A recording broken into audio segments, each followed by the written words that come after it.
Hey YouTube, is your GE Cafe dishwasher not washing properly? Well, I figured out a problem that's not shown in the owner's manual. If you open up the dishwasher, you'll notice that the top tray is adjustable up and down.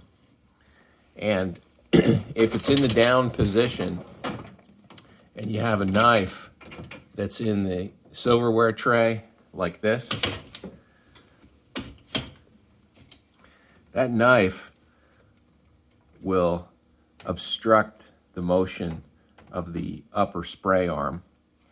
And so the answer is keep the knives in these slots in the silverware basket, or keep your upper tray in that upper position rather than the lower position.